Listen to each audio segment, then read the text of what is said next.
This may be my favourite film of the last 12 months at least.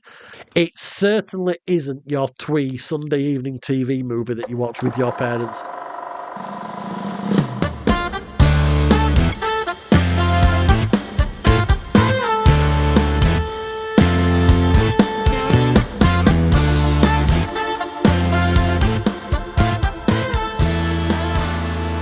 Hello and welcome to the Have You Seen podcast, brought to you by Dave on Film. I'm Dave and I'd like to thank you for downloading and listening to this podcast. If you've not done so already, feel free to subscribe, give us a share and spread the word. You can comment wherever you're listening to this, or you can email me on daveonfilmreviews@gmail.com, or alternatively, drop me a message on my socials, which are all in the description of this episode. It'd be great to hear from you. I'll read out some of your reviews if you send them in to me. So today I'm going to be talking about some of the films that I've seen recently, as well as going through this week's current top 10 in the UK box office, giving my reviews of the top films currently in the cinema. So let's get into it. So first up at number 10 in the box office top 10 is Avatar Fire and Ash. This is the third film from James Cameron about those blue people in Pandora. If you remember back to the original, which I quite liked, the planet was under threat. But in the second one, the home was under threat. And in this third one, well, I'm not kind of sure what was under threat. Everything seemed to be happening in it. It seemed to rehash quite a lot of things from the second film. And I'm not really sure I enjoyed it that much. It's overly long. It looks amazing, but that's about it. Now, it's been in the top 10 for 9 weeks now, and it's just hanging in there at number 10. So hopefully this is going to be its last appearance on this list. And please, James Cameron, let's have no more of these. Number 9 is Whistle, which is a brand new and interesting idea for a horror film from the director of The Nun and from the studio that brought us Late Night with the Devil, as well as the exec producers of Longlegs and The Monkey. So kind of judge that however you will, because in fairness, I didn't like The Monkey and I didn't like Longlegs, but I loved Late Night with the Devil. Now, the basic premise of this is that there is an ancient whistle, and if you hear it being blown, you will basically summon your own death. So essentially your future death will hunt you down and kill you. Now, I haven't seen this yet, but I really want to go and see this at the cinema. It's just going to be a lot of teenagers and Nick Frost, who's also in it, getting slaughtered in gory ways. And if it's done well, I'm all for it. That's Whistle, and that's at number 9. At number 8, and the only other one in this list this week that I've not seen, is Stitchhead, which is an animation based loosely on Frankenstein. It'll pull some money in, with it being kind of half-term currently in most of the country, and there's not a massive collection of child-friendly films out there in the cinema at the moment, especially ones that people have not seen. So it will pick up a few viewers. It's based on a book series which I've never heard of, but the trailer does look quite good and it does look quite fun. So if I get a chance, I might get to go and give this a watch. I might even take my little one along and see if she likes it as well. At number 7 is Hamnet. Now, this is effectively grief porn. It's a drama all based around William Shakespeare's wife, Anne Hathaway, in this film known as Agnes, who spends a lot of time in the woods. She falls in love with Shakespeare. She gives birth to a couple of kids, and then unfortunately the plague kills one of them. And it's all kind of about her dealing with her grief and how she handles it differently to how Shakespeare handles it. He kind of goes off and writes Hamlet, the very famous Shakespeare play. And it's all about their relationship after the tragedy. Now, it's not the greatest film I've ever seen. It's very slow and boring. But there's absolutely no denying that Jessie Buckley is very, very likely to win the Best Actress Oscar for her performance in this. She really does put it in this film. Paul Mescal's all right as Shakespeare, but it's very much overshadowed by Buckley in a film which I'm kind of glad that I've seen, but it's not one I would ever go back and watch a second time. So that's Hamnet, and that's at number 7. At number 6 in the chart, now it's Zootropolis 2. Now, this is easily a shoo-in for the best animated feature at the Oscars this year. Zootropolis 2 is it's still in the top 10 after 12 weeks. It's the highest grossing Disney movie ever. And it's very, very close to becoming the highest grossing animated film of all time, with just the Chinese film Nizar 2 performing better. Now, if you've not seen it yet, it follows rabbit cop Judy Hopps and her fox friend, say that fast, and her fox friend Nick Wilde, who team up again to crack a new case when it looks like snakes are invading Zootropolis and trying to steal an important artifact. Now, if you're listening to this outside England, it's Zootopia everywhere else. We've got it as Zootropolis. It was all to do with some kind of licensing thing in the UK and parts of Europe. Now, it is so much fun. It's so much fun and it's thoroughly entertaining. Much like the first one, they just know how to make these films engaging and funny. There's a ton of visual gags, and I actually want to rewatch it because I'm sure that I missed so much the first time round. Silly little things like shops having animal-related names, or real-life people who have been depicted in the film having altered names which fit in with the animal world. Now, it's made so much money that without a shadow of a doubt, there's going to be a third film. And if you've seen this one and you've seen right to the end, you'll know exactly what the third film is going to be about because it does get teased. So stick around for that. That is Zootropolis, and that is number 6 in the current UK top 10 box office chart. Hanging in at number 5 is The Housemaid. Now, it's been in the charts for 8 weeks, and it's a really fun ride. So, it's adapted from the book of the same name by Frida McFadden. We have the story of Millie, who is played by Sydney Sweeney, who takes up a living housemaid position in a big mansion owned by Nina Winchester, played by Amanda Seyfried, and her husband Andrew, played by Brandon Sklena. It soon becomes apparent that not everything's going to run smoothly as she would like, and everything kind of starts to unfold. I won't spoil anything here, but obviously, if you've read the book, you know what's going to transpire. And it is done really well. Now, I've not read the book, but the film is done really well. I was engaged all the way through, and I thought there were some really decent performances in this. But ultimately, it's a film which very much has a TV drama feel to it rather than a big budget cinema release. But it is entertaining, and it's worth going to see at the cinema. And it's been in the top 5 for so long now, for 8 weeks. It'll probably slip out in the next week or so. But it's probably going to still hang around in this top 10 for a while. So if you want to go see The Housemaid, and if you don't think it's your type of film, it starts off and it's very like a drama.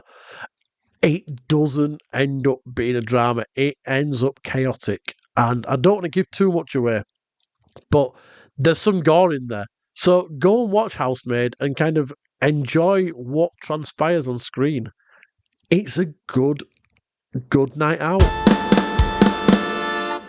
And number 4 in the charts. It's been in the charts for a couple of weeks now, and it is Send Help. Now, I've been on a couple of work trips abroad before. Thankfully, none of them turned out like this. We did have terrible turbulence on one of the flights, but thankfully it didn't end up with a crash into the sea and a kind of big fight for survival on a small island in the middle of nowhere. But that's just what happens in Send Help. Rachel McAdams plays Linda Liddell, who is an office worker who's been promised a promotion by the executive of the company. But he dies, and his arsehole son Bradley, played by Dylan O'Brien, is brought in, and he takes an instant dislike to Linda and promotes his friend Donovan, who's played by Xavier Samuel. He's his golfing buddy, and he gives him the role that was promised to Linda. Upset and angry, she kind of takes to consoling herself with eating and talking to her pet bird and watching TV series Survivor, which is a TV series that she's not only obsessed with, but thanks to her kind of admiration of survival techniques. But she actually auditioned for it previously and never got on, so she's very much in that kind of mindset of Survivor. So this opportunity comes up to head off on a business trip with Bradley and Donovan and a couple of the other execs, and she takes them up on it because she's the only one who knows all the numbers. But unfortunately, there is a plane crash, and both Linda and Bradley are the only ones to survive. So Bradley kind of sustains a crippling leg wound, and Linda's survival instinct kicks in. She builds shelters, fires, she collects water so that she can sustain and prolong their lives until they can be rescued. But then problems arise when he kind of continues to think that he's in charge of Linda, despite her being the one who's keeping them both alive, and they're in a situation where he actually needs her more than she needs him. Now, this film it's a true Sam Raimi film. His love for gore and off-center characters really comes through in this one. It's absolutely a film that's made to be enjoyed in the cinema. It's the type of film where you kind of half know what you're letting yourself in for, and then it just pulls the rug out from under your feet and takes you off in a completely new direction. I loved it. Rachel McAdams is an absolute delight on screen. She kind of starts the film looking frumpy and unkempt and kind of fading into the background of life, but this opportunity arises that allows her to really shine, and she takes to it in ways that really have to be seen to be believed. Raimi got in a real life survivalist to help McAdams know what she needed to do in order to successfully negotiate the situation she's in. And that attention to detail really shines through. She's believable as this fierce woman deep down with survival instincts which kick in and really help get them through the ordeal that they're in. Dylan O'Brien's brilliant. He plays kind of this egotistical businessman who's reluctant to give up any power to Linda in case he comes across as weak. But the situation that he's in means that he needs to be able to do so in order to get through what's going on. And there's times when his character softens a little bit, and then before you know it, something happens and he's back to being like the evil arsehole boss who needs to be dealt with as such. So the whole film was filmed out in Thailand and Australia, and it's beautiful. It really captures the beauty of kind of a secluded desert island. Everything feels authentic. The whole thing's put together in a really good way. It's funny. It's surprising. It's gory as well in equal measures. There's one particular scene with a boar that is frightfully disgusting. There's also a scene which I don't want this to be a spoiler, but there's a scene that's very reminiscent of the film Hard Candy. Now, if you've seen Hard Candy, it's a slight spoiler, but yeah, there's a scene that's very reminiscent of a very famous scene in Hard Candy, and it's done really well again here. It's one of the most fun films that I've seen in a long time, and I'm really glad I saw it on the big screen. And also a little Easter egg in there as well. So the businessman who owned the business who's died, his portrait is on the wall in the office when it shows it at some point. And if you take a good look at it, the portrait on the wall is a portrait of Bruce Campbell. So anybody who knows Sam Raimi and Sam Raimi's films knows that he's had a lifelong friendship with Bruce Campbell, the actor who was in the Evil Dead franchise, and he always puts a little bit of a Brucey bonus. Hey, there we go, a Brucey bonus. He always throws into his films, and that is where it is in that he's the executive. So he's never actually seen on screen, but it's an image, it's a painting in the background that you see. So that's Send Help, which is this week's number 4 and is in cinemas right now. At number 3 is Crime 101. So this is the brand new Chris Hemsworth film, which also stars Halle Berry, Mark Ruffalo, Barry Keoghan and Nick Nolte. So there's kind of 3 stories that intertwine on the west coast of America. So you've got Chris Hemsworth's Davis, who works for Nick Nolte, who's called Money, I believe. And he kind of goes up and down the 101 freeway in California, pulling off high-end heists. He never hurts anybody in these heists. It's kind of his thing that he doesn't want to hurt anybody. He just takes the items and hands them over to his boss. At the same time, you've got Mark Ruffalo's Lou, who is a disgruntled cop with a bit of a pessimistic outlook on life. He's kind of always looking at his body and going, I need to get fit, I need to do this, I need to do that. And he starts to spot a pattern in these heists that nobody else kind of believes is there. But he realizes there's a link between a group of them, and he becomes really obsessed with this, and he starts to hunt down who the perpetrator might be. We've also got Halle Berry, who plays Sharon, and she works for an insurance company who kind of insure big value assets. And it's clear in the business that she's been passed over for a younger colleague, and she's losing faith in the company that she works for. And Davis, spots this and kind of latches onto her and picks up on her hatred for the company and uses her to help him pull off this one last mega job before he gets out of his crooked ways for good. So it's a job that he's kind of planning, but unfortunately, Nick Nolte double crosses Davis and sends out Barry Keoghan to do the heists too. So Keoghan plays Orman, who's a ruthless psycho who kind of has no qualms about injuring or killing anybody while pulling off these burglaries. And this kind of leads to everything clashing and going wrong and everything coming to a head, and Davis kind of using Sharon to get a better job, a big job, and get that final big job that will get him out of the kind of this way of life.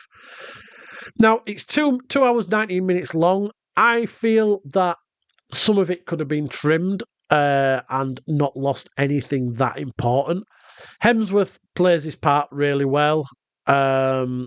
Mark Ruffalo is just basically playing himself like he does in absolutely everything he's in. Halle Berry's great too. She's kind of pissed off all the time and she just wants something to happen in her life to make it more fun and kind of relishes this opportunity that she gets to get involved. But for me, Barry Keoghan makes this film. He's totally unhinged and he's an absolute delight to watch. Every scene that he's in is intense and fun. He really cherishes the madness, and I think he's an incredible actor. So it's not a film that's it's not filled with twists and turns that you tend to get in these. So if you last week I reviewed The Rip, and The Rip is a kind of cop drama that's full of twists and turns. This isn't, but it doesn't need to be. Its dialogue is really sharp. And it's clearly been really well written and put on screen by a skilled director. So Bart Layton, who directed it, he previously directed American Animals, which is another film that I really enjoyed. And if you can get to see that, get out there and find it. There's a fun sense of enjoyment in making these types of films where you can kind of throw together car chases and heist scenes and tense standoffs in the right places. I really would recommend going to see this at the cinema. I think a lot of people are going to let this pass them by and are going to end up seeing it when it comes on streaming and then think, oh, I'd quite like to watch that in cinema. Go and watch it in cinema.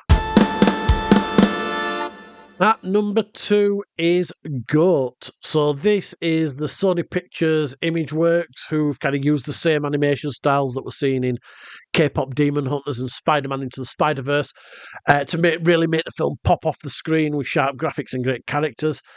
Caleb McLaughlin voices Will, who is a diminutive goat who dreams of becoming a professional rawball player. So rawball's kind of like, so it's an animated film, and rawball is kind of an extreme version of basketball played on themed courts. The best player in the rawball world, in Will's eyes, is Gabrielle Union's Jet Fillmore, who's a Black Panther, and Will wants to emulate. The nasty evil owner of the Jets team, the Violent Thorns, kind of looking to destroy the team and sets Will on as a player, knowing full well that he won't be able to cut it and he's probably going to bring the team down. So we have clashes between Will and Jet and the rest of the players on the team. So there's an ostrich, who is voiced by Nicola Coughlan, a rhino, voiced by David Harbour, and a Komodo dragon voiced by Nick Kroll. So the team starts to progress. It's all about whether the players can come together and take on the best of the best and save the team from disaster. Now, let's face it, this is a kids' film, and they're always going to want to promote happy endings and good triumphing over evil. So there's nothing special in this storyline. It's a typical underdog story. The conflicted Jet is a great character, despite jumping backwards and forwards between being a good team player and one who's bringing team down, and back again to kind of being a hero and a torch passer. It's animated really well. Everything comes to life so well. Some of the crowd scenes are so detailed. There's clearly no corners being cut with the animation on this one. Everything feels alive and real, and that's a real credit to the animation team. The scenes where they're playing raw ball are really well done. I dread to think about the amount of planning and storyboarding that needed to be done to kind of keep up to the speed of it all. So, as I said, I love an underdog story, and this kind of ticks all the boxes and makes it effective. It's a lot of fun. Plenty of laughs, most of which come from the Komodo dragon and his absolute craziness. And I think this is one that the kids are probably going to love. I saw it in a preview, but it's now officially in the cinemas. And I think coming up with half term being here, with February half term, I think this is an ideal opportunity for kids to go and see this and really enjoy it. And there's enough in there for your adults as well to enjoy as well. So that is number 2 in the UK box office, and that is Goat. So number 1 in the UK box office this week, going straight in at number 1 with by no surprise at all, is Wuthering Heights. Now you can't see because it's an audio, but when I say Wuthering Heights, it has got quotation marks around it, and that's kind of important, which I'll come to that. So I've never seen any adaptation of the Emily Bronte book, so my basis for comparison is absolute zero. Likewise, I've only just started reading the book, and I'm only about 20% of the way through. So I can honestly say that going into this film, I knew very little about what was going to transpire. Emerald Fennell brings us Wuthering Heights. So the quotation marks that I mentioned are important because this film is not a direct adaptation of Bronte's text. There's been loads of adaptations. It's a reimagining of that world from Fennell, taken from the way that the book made her feel back when she was a 14-year-old girl. Now, having heard that before going to watch the film, I feared that this absolutely was not going to be a film for me, and how wrong I was. This may be my favourite film of the last 12 months at least. The story of the book that was published in 1847 concerns Catherine Earnshaw, who lives with her drunken father and her brother Hindley. One day, the dad brings home a boy of unknown origin. He gets described as a gypsy, and they name him Heathcliff. And as they grow older in the story, the story is kind of told from the main perspective of the servant Nellie. Heathcliff and Catherine grow closer. So the family's quite poor. They live in the rundown Wuthering Heights.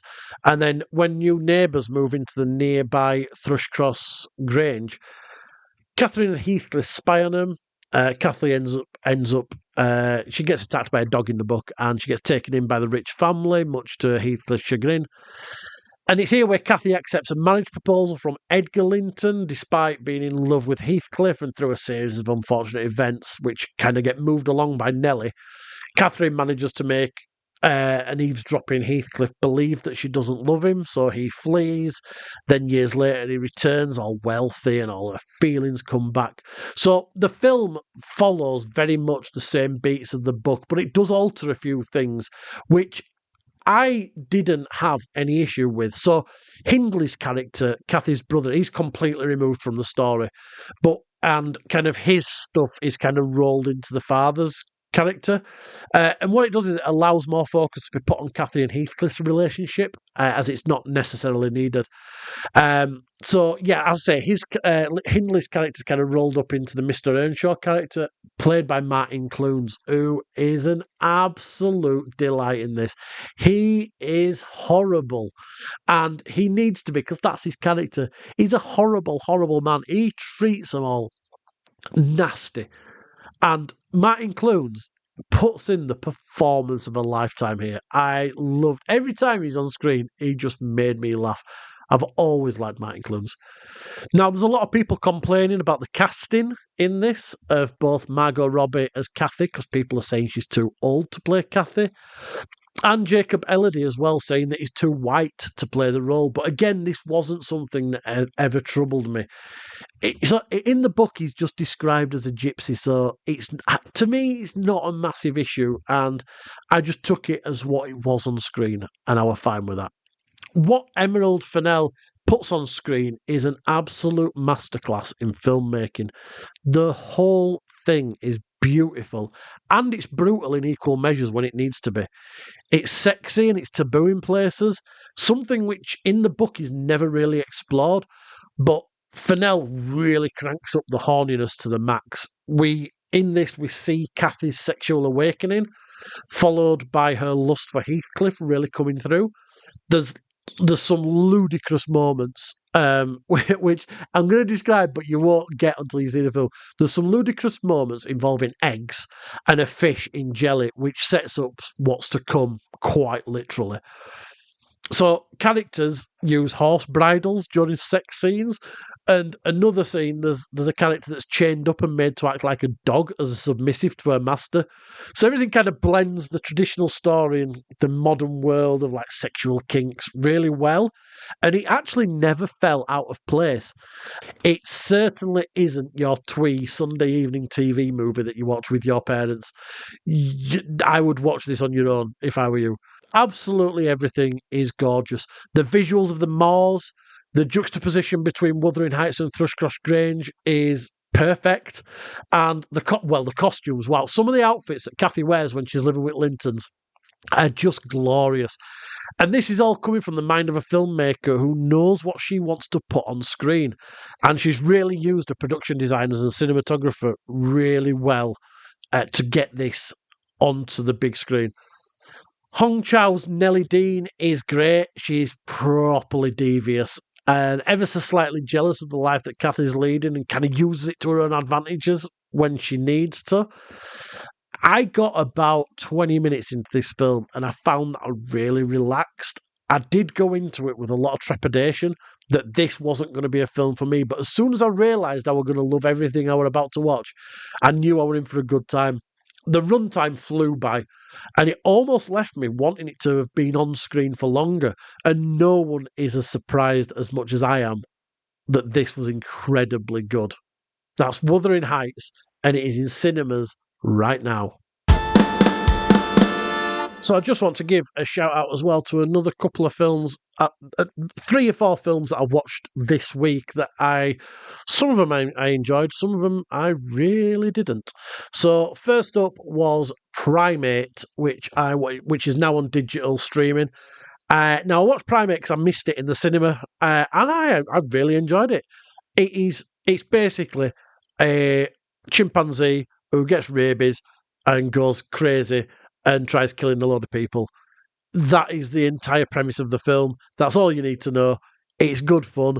It is exactly what you expect from a film where a chimpanzee gets rabies and goes a little bit psychotic. It's gory. It's nasty in place. There's some horrible deaths in it. Really, really well done. And it's a good, fun, enjoyable 2 hours. I don't even think it was 2 hours. I think it was less than that. And it doesn't need to be anymore. I'm glad I watched it. I thought it was fun. It was funny in places. Probably not when it was meant to be. I was laughing at some of the deaths, but that's just my sick mind. But yeah, Primate is available on digital streaming right now. Another one I watched on digital streaming on the same day that I watched Primate. So Primate, just talked about it there, really enjoyed, really engaging, really good fun. Then I watched Killer Whale. Wow. So Killer Whale is a new film, and it's 2 girls who basically go out. There's a really random story in it about a killer whale that's had the kids killed previously. I don't even really know. Basically, it's 2 girls get stuck in a lagoon, and they're stuck on a rock, and there's a killer whale in this lagoon, and the killer whale like properly wants to kill them. There's no oh, they just happen to be there and it wants food. And no. The killer whale is actively seeking them out and trying to kill them. And at some point using some proper nasty evil techniques. It's like to try and get to these girls. It's ludicrous. It's got some of the worst CGI that I have ever seen on screen in my entire life. If you watch this, you'll know it's just horrible. It's more or less the entire film is green screen, and the action shots of the whale are just poor. It's not a good film. I gave it once on my letterbox. So if you want to follow my letterboxd, it's Fameasser. So that's Fameasser. If you want to search for me, and I gave it 1 star because it is absolutely terrible. And the other film that I watched was the other night. I watched Eternity, which is now streaming. So it came out last year.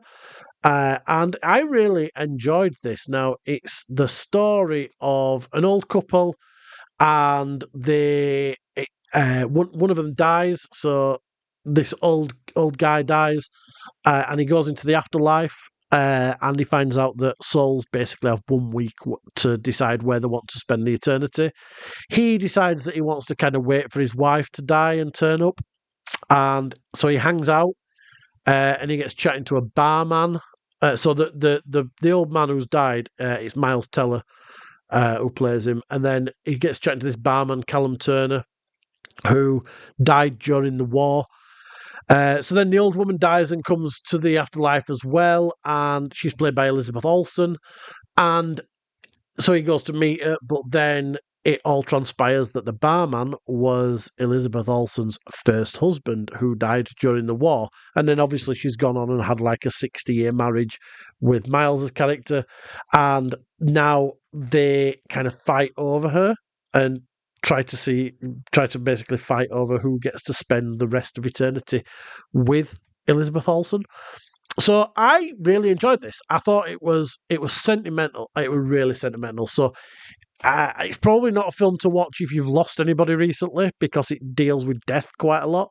But it's actually quite inspiring and uplifting, and it's quite funny because the scenes where they're kind of going to like this big hall where there's all these different not podiums, all these different stalls that are kind of trying to sell you eternities. So there's like eternity for there's like the queer world where you can go, where it's like no straights allowed. That's literally what it says in the film. You've got all the different ones where like beach world, where you can go and just spend eternity spending life on a beach. So there's there's thousands and thousands of different eternities that you can choose from. So I really liked it. Now I don't know if you'll guess the kind of where it's going to go later on, because obviously she's got an impossible decision to make. Does she choose the guy that she was in love with when she was younger, who died in the war and she never really got to spend time with, or does she stick with the guy who she's been in a 60-year marriage with? But it's done really well, and it's funny. You've got Divine Joy Randolph in there, who she's awesome in absolutely everything she's in. She's one of the advisors in the afterlife. So yeah, it's a really good film, and it's a nice, easy watch. That's what I would say about it. It's an easy one just to pick up and just watch. It's just, I think it might be just less than 2 hours. It's well worth just having 2 hours to watch a nice film. Yeah, it's got death in it and dealing with the afterlife, but it's enjoyable. And Elizabeth Olsen, Miles Teller, and Callum Turner, they're kind of easy on the eye. They are decent Hollywood stars who just look nice and just come across really well on screen. So that is Eternity. And the other film I actually watched it last night, and you know when you've just got I had about an hour and a half before bed, and I was like, I'm going to just stick some on, something I've seen loads of times, and I decided to stick on the 1989 classic Kickboxer. So this is a Jean-Claude Van Damme film, and it's ludicrous. It's your typical story. His brother's a fighter, like is it Muay Thai fighter? And he goes out to the east and loses, gets badly battered by Tong Po, who is kind of the big is a massive guy in Thailand who kind of defeats everybody, and he cripples Jean-Claude Van Damme's brother. So naturally, Jean-Claude Van Damme takes it upon himself to train and offer Tong Po on for a fight, obviously. So then you've got a lot of training montages. It's an 80s film. You've got training montages. You've got Stan Bush songs, proper belting out some absolute bangers. The Streets of Siam that kicks in the opening credits is one of the greatest 80s cheesy power ballads ever. And then at the end, I mean, total spoiler, at the end, a song kicks in called Never Surrender, which I have had on my playlist for years. I love that song. Stan Bush is an absolute. If you can listen to a few Stan Bush songs, It is pure 80s cheese, pure 80s nostalgia. And that's what Kickboxer is. It was just one of them films I just thought, 90 minutes, I'm just going to watch something that's silly. There's training montages in there where he's rubbish. Oh, and he can't take the gourd to the stomach. Oh, and it's painful, and he gives up, and he can't kick the tree down, and he can't make the big kick to the high target that he's got to get to. But then slowly and surely you get a bit of a power ballad kicking in, and slowly but surely he gets there, and he gets stronger, and he gets stronger, and before you know it, he's taking those gourds on the stomach from an even bigger height than ever. He's kicking the tree down. He's getting his foot up to that target. It's basically a Rocky film, but with kickboxing, and it's a lot of fun. I love rubbish like this. So thank you for listening to this week's episode. Remember, you can subscribe to this podcast wherever you're listening to this right now so you don't miss an episode. Like the show because it helps me just get a little bit of exposure. You can follow me on Facebook, search for Dave on Film, or on Instagram with username Dave on Film Reviews. You can check out my blog at daveonfilm.co.uk. And don't forget, if you want to send in your reviews of the films that you've seen, you can email me on daveonfilmreviews@gmail.com. That just leaves me to say that I will be back soon. And remember to keep your time circuits on and your flux capacitor fluxing. Goodbye.